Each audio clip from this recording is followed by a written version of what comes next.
John, we mentioned the fact the Boston Red Sox and Adam Duvall, this is a nice signing for them. 1 year, $7 million. How do you see it? Love it, and good morning, Adnan and Harold. Great to be on the show as always. I do love this fit. Adam Duvall, as we recall, was a Gold Glove outfielder just 2 seasons ago. Of course, he missed the second half with that wrist surgery.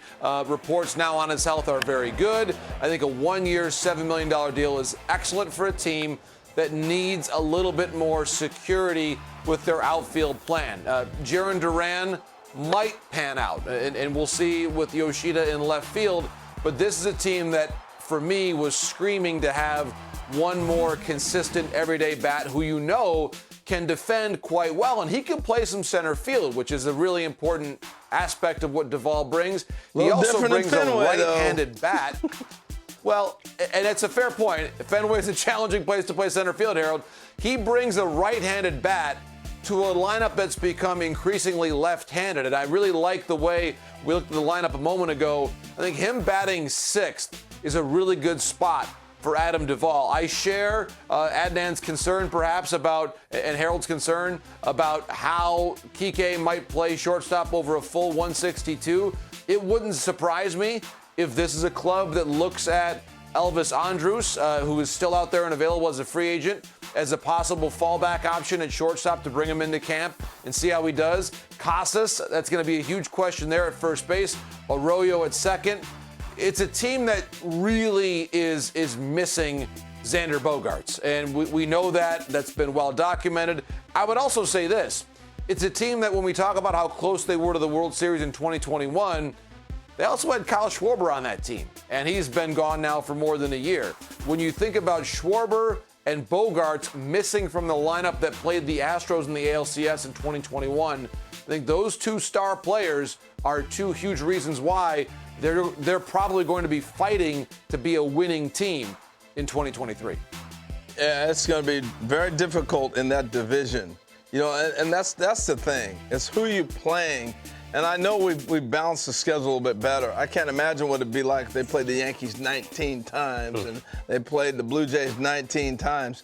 They'd be getting beat up quite a bit. We'll see. And I'll say this to you, JP. I brought this up. These rosters are not set yet. They've got a long way before opening day. They will continue to make some adjustments, make some trades, make some moves. They're going to be better than what we're putting up right now. Do you agree with that?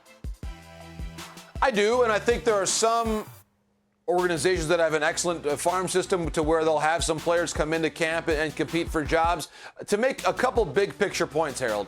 Number one, I still think this is probably, hopefully, the last year in which we show up to spring training and there are still some players who missed all of 2020 and 2021 had its interruptions as well. I think now developmentally we're finally all caught up. And you might still see a surprise from a player who was about to play Class A baseball in 2020 and that season was canceled, and they're now all caught up. I still think we're in a range where we're going to get some surprises. And importantly, because of the World Baseball Classic, a lot of younger players will get a tremendous amount of opportunity to play with their club in spring training and get additional looks and additional at-bats to where the front office says, hey, this player might be ready ahead of schedule. I'll be really curious to the point about Kike Hernandez to see what his role is in the World Baseball Classic because, of course, with Team Puerto Rico, we expect Lindor to be the shortstop, Correa to be the third baseman, Baez to be at second. Kike probably is going to play the outfield with Team Puerto Rico during that two-week plus stretch these with the World Baseball Classic. And so that's the same amount of time where he's not getting reps as the shortstop. That's why I would love to see the Red Sox sign Elvis Andrus, let him play a bunch of shortstop during spring training camp. And I think in general, you'll get a chance maybe in spring training to be surprised by some players. The final point is to send it back to you guys on free agency in general. This is a really healthy market. We're not even it's basically mid-January, and most of the major league contracts have already been handed out. You think about where we were a year ago, we weren't doing anything. And now you've got the free agent market is effectively done. That, to me, is emblematic of an industry that's very healthy, a free agent market that's had a lot of fluidity and pace to it during the course of the offseason. So I would say this, on both the team side and the player and player agent side, there should be a lot of satisfied parties with the free agent market this offseason.